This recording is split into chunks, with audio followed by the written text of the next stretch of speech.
Time for a look at your West Tennessee forecast with meteorologist Brian Davis. Welcome in, everyone, on this Thursday night. I call it Friday Eve. Yeah, it's almost here. Friday's just around the corner tomorrow. And we have had a few showers and thunderstorms throughout the afternoon, but we're going to see far and far less of those heading into the weekend. It looks like we're on for a primarily dry weekend, and that's compared to about the last three, which have included anything from severe weather to numerous showers and storms at times. But I think we're going to time this out just about right. And it's not going to be too terribly hot. We'll see it heat up a little bit, but not going to get, rather hot like on the high side, really, until we get to about Tuesday of next week. Let's go ahead and take a look at our almanac. So we did top out at 85 today, not too bad. And some of you dodged even the mid 80s due to the rain coming through your local area just in time during the hottest part of the day. But some of us did reach the upper 80s today too. So it was just kind of a range out there. But out at the Jackson Airport, 85 degrees. We started off at 71. Our normal high this time of the year is 90. Normal low would be at 69. We set a record back in 1980 of 105 degrees. No thank you. And back in 2014, we started off at 69, set a record there as well. We've had no precipitation out at the airport today. So far for the month, we've had just almost 3 inches of rain, around 24 inches so far year to date, but we're still falling behind that 31.70, which would be normal for this time of the year. All right, let's take a look. Our drought monitor is looking much, much better. So we don't have any more of the D2 or D3s out there, the extreme droughts. We've got abnormally dry, basically right along the I-40 corridor, to about a D1, still a little bit of that hanging on just there to the west.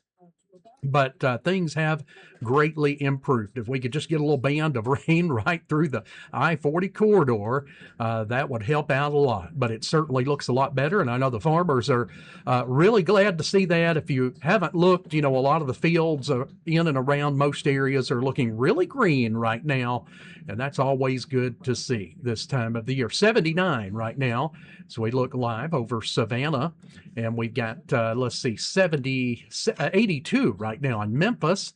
And we'll take a look here in Paris, coming in at 77 outside. And we got temperatures down into the mid to upper 70s as we're heading towards that 10, 30, 11 o'clock hour here. And we got those winds out of the south and west. So quite an opposite direction the winds have been today compared to the last couple of days. We had a north wind the day before yesterday, and then it was kind of more out of the southeast yesterday. Today, it's out of the southwest. Go figure. It's West Tennessee weather. It just does whatever it wants to do.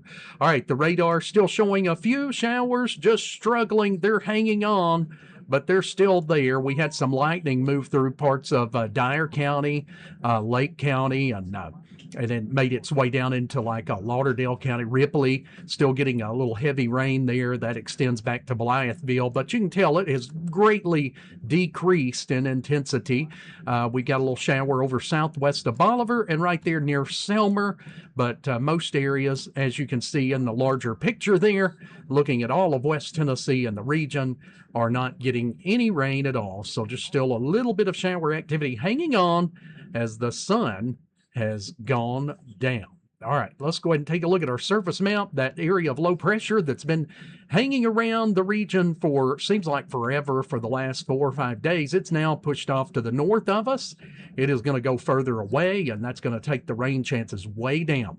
No severe weather in the outlook for today, tomorrow, or the next day, so we got that made. The nearest severe weather is going to be including parts of Middle Tennessee, and that's only a 1 out of 5, and that's over the weekend.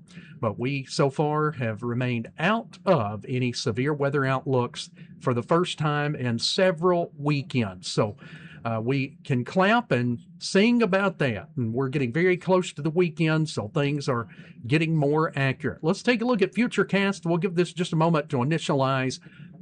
I typically don't bring out the real fancy future cast when it's weather like this. We just show our general future cast. It's just as accurate, but it's it's automatic. So there you go. Maybe a little shower still hanging in there till around midnight or so. But you can see starting off Friday looking dry. I was only seeing, right there, just one or two very small showers. And the odds of that are still going to be very slim. I mean, we're talking less than about 10% for tomorrow. That doesn't mean every single one of you will escape rain, but that means a majority of us will never see a drop.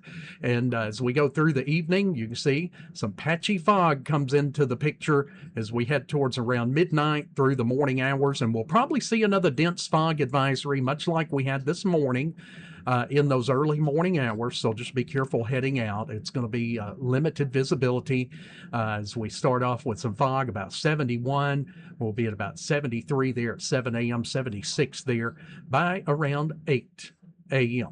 We'll go up to a high of about 91 degrees during the afternoon, so a few degrees warmer. It's going to feel kind of hot there for a brief time during the afternoon, so be sure and take those breaks, but no heat advisories expected over the weekend. 72 for the low, 92 on Saturday, lots of sunshine, 73 for Saturday night, 91 on Sunday, still keeping it mostly sunny, but watch what happens into next week. Yeah, we'll go to 93 on Monday, still keeping it mostly sunny, to 96 on Tuesday. Then a weak cold front will come through. I don't think it's going to bring much of any rain.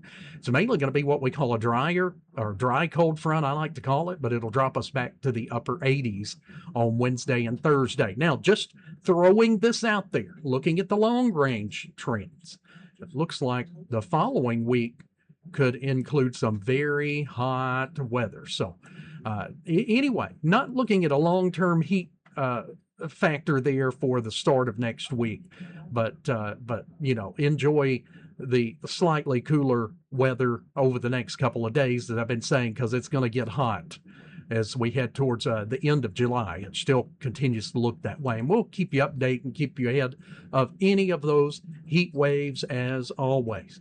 Take care. We appreciate you for watching West Tennessee Weather Channel. As always, if that dense fog advisory is issued in the morning, it'll show up down at the bottom of your screen and crawl the information for you heading out early in the morning. We'll see you back next go round. Take care. We are West Tennessee Weather Channel.